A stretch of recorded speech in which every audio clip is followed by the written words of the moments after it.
Hey everybody, Mike Jeffers, Chicago Jazz Magazine, ChicagoJazz.com. Welcome to another episode of Around Town. This is March 2025. Yes, I'm starting to do these interviews again and kind of getting people up to speed on who's playing where and what's going on the Chicago jazz scene. And I thought the great person to talk to about all of that today is Chris Greene, because he's always got stuff happening. The Chris Greene Quartet, I want to say the longest running, probably one of the longest running groups, if not the longest running jazz group in the city of Chicago, as consistent members and creating great music and also coming out with recordings and playing all over the entire country, now let alone the entire city. So Chris, I know Yeah. you have a gig coming up March 27th at Winter's Jazz Club, but you also have a new recording coming out. So why don't we talk a little bit about the new recording first, and then we'll plug a little bit about the Winters. Cool. Actually, the recording is out, but it's been out since the end of last year. That's right. But it's been great. It's a fantastic story. It's called Conversance. It is our I lose count, but I think it's our ninth studio record all overall. But I'm proud to say that what makes this one really special is that this is the first time we've ever worked with a label actually. So we're working with Pravda Records, who you may know, speaking of long running entities in the town, they are the longest running independent rock label in Chicago. And through a really cool series of events, I somehow got on the radar of the guy who owns it, Ken Goodman. Um, and so he basically kind of over tacos, we kind of hammered out the deal, hammered out the dotted T's and crossed I's, and just basically like we are the first ever jazz band to release an album on Pravda Records. Yeah, I was going So to say I don't remember ever seeing any other jazz group on that label. no, I mean they've done just about every other kind of music Yeah. imaginable: funk, rock, soul, singer songwriter, punk, alternative. They've done just about everything, but they like I said, a series of really cool. I mean, I've done a bunch of gigs with a few people on the label, Steve Dawson, um, a couple of people in this band called the Handcuffs, Nora O'Connor, like all kind of like pretty heavy people, but and people I've done gigs with, but I had no reason to ever think that their label would be interested in me until one day Ken walks up to me at a gig that I'm playing, and initially I was just kind of like, who's this guy and what was why is he handing me his card? And okay, let's see how another guy with a label, let's see how this pans out. Then Yeah, right. I go home and kind of do the deep dive, and it's like, oh my god, this dude's awesome. So I reached out, and yeah, he wanted to work, he'd been wanting to work with us for a while. And yeah, so they've just been fantastic, and a wonderful support system of just getting the word out there about what we do. Well, they have like very when you work with some of those labels that are established, they have the systems in place. So I would imagine no matter what genre of music they're dealing with, they know how to and what works and what how to distribute it and how to get it into people's view, right? I mean that no matter Exactly. what the genre is, I mean if it's an established situation, they have systems in place and they know what they need to do, step one, step two, step three. Absolutely, and I like what I like about him. There's no specific Pravda record sound. There's like not like the Motown sound or whatever. It's just like if he likes you and thinks you're making some good music, he'll want to work with you. And so it's like what's great about it is they've built up this reputation over the past 40 years of putting out all this great music. And so now I'm being, not necessarily, I don't want to say not by any stretch of the imagination abandoning a jazz audience to go for a rock one. They've just built a great reputation as a label that puts out all kinds of great music. And so thankfully they're taking what we do and putting us in front of their audience that they built up. And it's been great. It's been a lot of fun. Yeah. Well, and you and I have talked about this before on different interviews too, and also offline talking a little bit about it. It's like I don't really consider jazz is such a wide ranging, I mean, look at who's playing jazz, and I mean it's funk, rock, jazz. It's not like just bebop back in the 40s or 50s or something.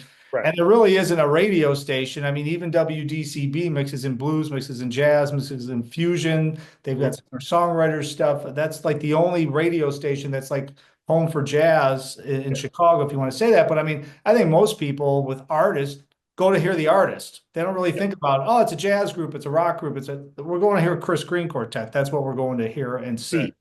Exactly, exactly. And thankfully, like that whole thing has never changed. Like we're going to play for whoever comes to see us. That's the most important thing. Like there are jazz fans that come to see us, but there are people in our thankfully come to see us who this may be their first jazz concert, or maybe like a few different people, few different jazz artists, and maybe we can be the bridge to turn them on to going home and getting a bunch of jazz, downloading a bunch of jazz, at iTunes or streaming a bunch in the house or whatever. So if we could be some kind of bridge for that, I'd be happy about that too. Well, and I think you are. I mean, your group, because I mean, you play Space in Evanston, and then I'll see you playing at a jazz club. Then I'll see you playing at kind of like a whatever kind of club. It doesn't matter. And you guys are there, and people are showing up and hearing you. And I know that there's regular casual music fans, in addition to like hardcore jazz fans or fans of the Chris Green Quartet, right?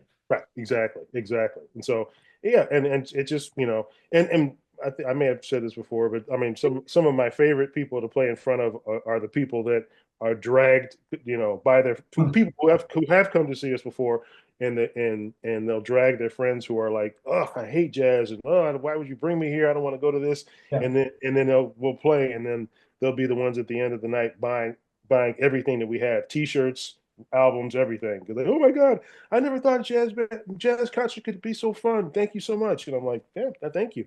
And Yeah, this I is know. So, sorry to ruin your sorry to ruin your day, right? right, exactly. No, this is great because then they end up following you everywhere, which is So let's great. talk a little bit real quickly about winters. Now you've got winters coming up March 27th. I knew you do winters like every couple of months now, I think, Yeah. right?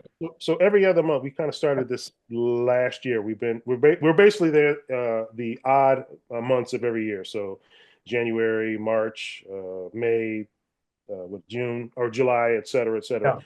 So we're there the last Thursday of every odd month. So we're coming up on Thursday, March 27th. That's great. So why don't we talk a little bit briefly about the band? Who's in the band? We all know, I know who's in the band because they've been in the band for a very long time, but why don't you Yes, fill everybody yes. in? As always, Mark Piani on the bass, Damian Espinoza on the piano and keyboards, Steve Corley on drums and percussion, and yours truly on saxophones. So, what is it like? Because I know we've talked about this before, but I think it's interesting, especially people going to hear you on March 27th at Winters. By the way, 435 East Illinois Street in Chicago. They have valet service there now, right out on the street. So it's easy to get into. They're right around on the backside. And plus, that pizza place finally opened up and it's like getting rave reviews. So there's Carson's Ribs in that building, and there's also Yep. this incredible pizza place. I can't remember the name of it. I don't know if you know, but it's Why am I blanking on it? Yeah, there is good pizza. Why am I blanking on it? and it's been written up and everything else. So there's a lot of action going on around there. So I'm really happy for Scott because I know that's helping him get that business really cranking too. He's been waiting for years to have all those spaces functioning. Yes. But it's very easy to get there, wintersjazzclub.com. But talk a little bit about, I mean, you've been with who's I think Steve is the youngest one in the band, isn't he? Right. Yes. He joined. Yep. The band's been around since 2005. He joined in 2011. Yeah, yeah. So I mean, this is a group, folks, that have been together for a very long time. And when you watch them play, and if you know that history and you watch them play, you can tell that they're playing off of each other and it's all instinctual now. I mean, they're playing within each other's playing and they're playing off of each other, and it's very natural to listen to.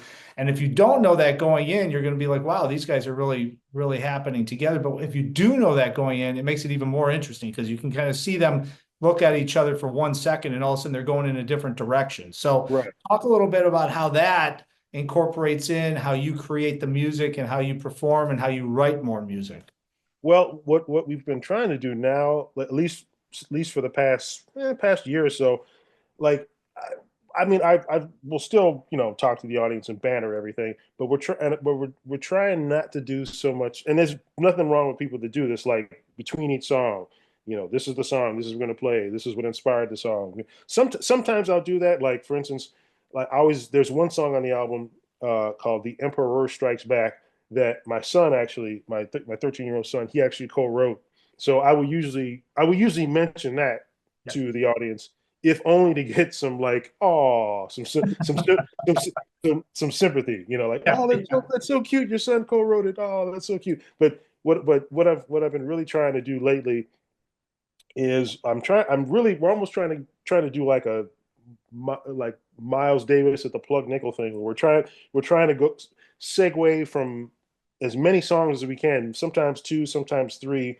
Like we never do set lists, but I'll try to catch the vibe of what the room is like, and then we'll pick a song. I'll play a few notes of a certain song. The guys will pick up on it, and then whoever starts that song will start, and then we'll try to segue into the next song, or make the lag time between songs like be really really short, just to Yeah. kind of keep just to kind of keep it going. Again, there's absolutely nothing wrong with like, this song is about this, or this song is about my wife, or this song is about my dog, or whatever. Yeah. That's 100% not wrong with it. But I think we find ourselves like really getting into the groove, and if the audience is really into it, like it's almost, if you're looking at them and they're really into what you're doing, you almost don't want to stop the momentum by talking. And then once we do our two or three songs, and I'll usually come up with some witty banter, or try to really involve them in the show, or just really talk to them, and then explain to them what we're doing.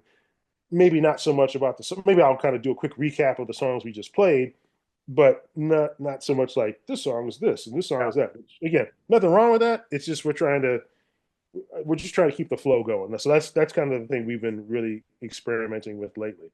I love that too. I mean, I listen to a lot of different groups, and I love it when they go from one tune to another, and it just weaves through. Meldau used to do that a lot, where he'd weave from one tune to another, because once the trio got tight, they could do whatever they wanted, similar to your group, you know? Exactly. And so, it's like, I'll even find myself like, towards the end of one song, I'll like, each one of us will start a song, or will like, Mark, bass player, he may start a song, the next song, or Steve, our drummer, may kick off the beat for whatever song. So just depending on whose turn it is to start the song, maybe in the middle of my solo, or maybe like somewhere in the song, I'll just kind of like, hey, this is where we're going.